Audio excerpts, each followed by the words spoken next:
తిప్పడు తిమ్మాపురం వెళ్ళాడు, తిరిగి వచ్చాడు. పూర్వకాలంలో ఒక యజమాని దగ్గర తిప్పడని పనిచేసేవాట ఓ పనివాడు.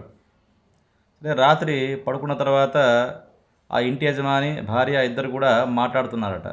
ఇదిగో రేపు పొద్దున తిప్పణ్ణి తిమ్మాపురం పంపించాలి అని ఏదో చెప్తున్నారట. సరే ఆ మాటలు విన్నాడు ఎవరు, తిప్పడు.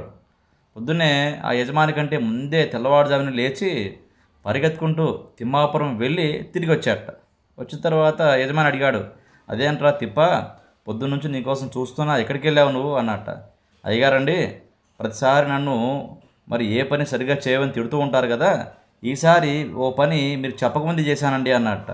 ఏం పని చేసావురా అని అడిగాట యజమాని. అడిగితే, రాత్రి అమ్మగారితో మీరు అంటున్నారు కదా తిప్పని తిమ్మాపురం పంపించాలని రాత్రి చెప్పారు కదా మీరు అమ్మగారితో, చూసారా మీరు చెప్పకముందే నేను తిమ్మాపురం వెళ్ళొచ్చా అన్నట్ట.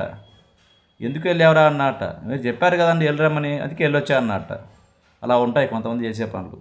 ఎందుకు వెళ్ళాలో ఏం పని చెప్పాలో యజమాని ఇంకా చెప్పకముందే ఓన్లీ సగం సగం మాత్రమే విని సగం సగం పనులు చేస్తుంటారు కొంతమంది. వాళ్ళని హాఫ్ నాలెడ్జ్ గాలు అంటారు.